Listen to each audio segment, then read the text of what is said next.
Vodafone का idea का जो चार्ट है, वोडाफोन के अंदर में यहाँ पर एक सपोर्ट लिया उसने 13-14 रुपये से नीचे की तरफ रेजिस्टेंस बनाया, 14 रुपये से रेजिस्टेंस बना के नीचे की तरफ आ गया 13.71 पर, और 200 मूविंग एवरेज है। एम पैटर्न बनने की आशंका है, इसीलिए ये पेनी स्टॉक है। 6 रुपये से चलते हुए बहुत ऊपर तक आया है। तो अगर आप डे चार्ट में देखेंगे तो 6 रुपये से चलते हुए काफ़ी ये यहाँ पर तो ऊपर आया, इसीलिए एक हाई रेंज में सफ़र कर रहा है। कम से कम 16 रुपये का टारगेट अभी भी इसका मौजूद है आने वाले समय में। ये देखिए यहाँ पर डब्लू बनाया, थोड़ा सा डिप आने के बाद में फिर दोबारा ये टारगेट कम से कम 16 रुपये का आसपास आने की आशंका है। तो इसीलिए इस स्टॉक को पकड़ के रखने में कोई बुराई नहीं नज़र आती है। ठीक है, इसको पकड़ना कोई बुराई नज़र नहीं आती। यस बैंक का चार्ट है। यस बैंक के चार्ट के अंदर में नीचे से यहाँ से सीधे सफलता के शिखर पर 200 मूविंग एवरेज के पास ये 22 रुपये तक पहुंच गया। पिटा था यहाँ से 22.5 रुपये से पिट के यहाँ पे आया था 20 रुपये 19 रुपये के आसपास। दोबारा से इसने एक मोमेंट बनाई और ऊपर हायर एंड हायर पे चलता रहा। ये हायर एंड हायर पर चल रहा है, ये देखिए चैनल, इसके चैनल में मान के चलते हैं, ये चैनल में चल रहा है। अब इसके पास एक रेजिस्टेंस था यहाँ पर, ये रेजिस्टेंस से नीचे की तरफ उतरा, थोड़ा सा उतरा, ये रेजिस्टेंस उतरा।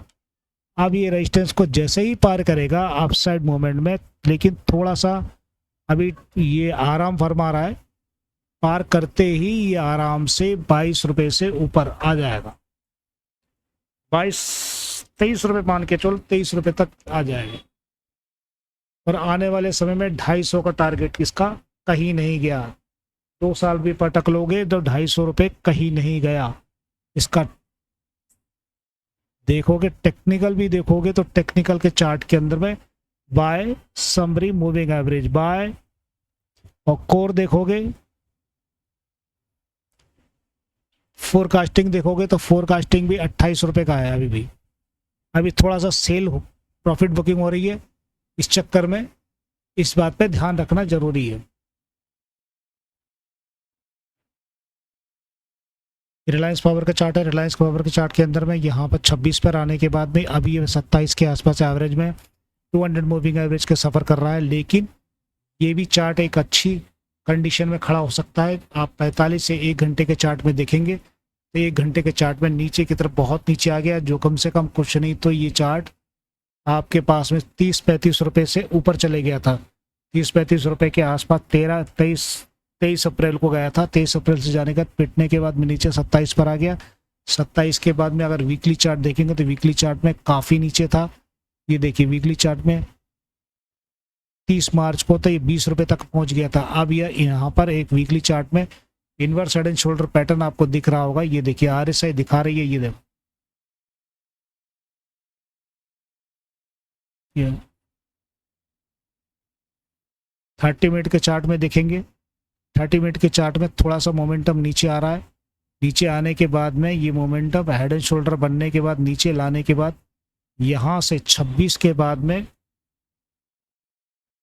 26 के बाद में ये मोमेंटम फिर से यहाँ पर 28 से 29 तक लगभग जाएगा। इन चीज़ों के लिए थोड़ा सा टाइम लेना पड़ता है, क्योंकि ये जो ये नीचे की तरफ आ रही है ना, ये लाइन ये नीचे आ रहा है तो 26 मिलेगा आपको, ठीक है। और फिर इसके बाद में सपोर्ट लेने के ऊपर वो मिलेगा लड्डू।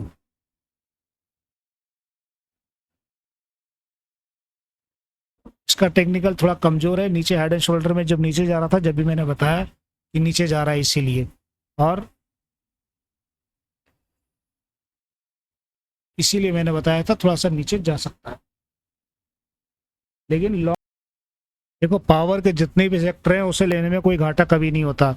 जयप्रकाश पावर जो है, ये जयप्रकाश जेपी पावर जो 18 रुपये का आज खड़ा हुआ है, ये कम से कम और वीकली चार्ट में देखोगे तो 13 रुपये का था, वापस 18 आ गया। तो इसका ये रेंज यही है 18 से 24। जब ये डिप चले जाए तो इसे पकड़ लो, और ऊपर चले जाए तो ये अब ये हल्की सी डिप आ रही है, यहाँ तक आएगी बहुत ज़्यादा, ये आएगी डिप थोड़े नीचे, 100 एक आध 1.5 रुपये और नीचे आएगी, फिर पकड़ोगे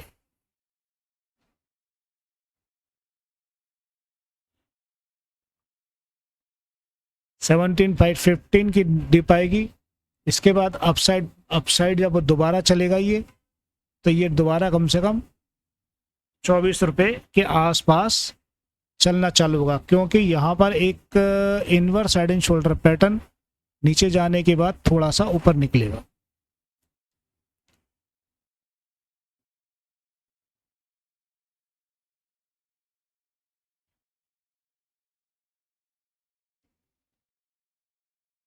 एक घंटे के चार्ट में देखोगे तो सेम वही प्रोसीजर दिखेगा, किसी में भी देखो तो प्रोसीजर वही सेम दिखेगा, इसमें कोई घाटा मेरे को नहीं लगता कभी भी। बहुत स्लो चार्ट में चलता रहेगा तो बहुत बढ़िया। टेक्निकल सपोर्ट ये देखो, स्ट्रॉन्ग बाय, और इसकी जान थोड़ी ले लोगे तुम। छोटे पीरियड का चार्ट है, बढ़िया चार्ट है, और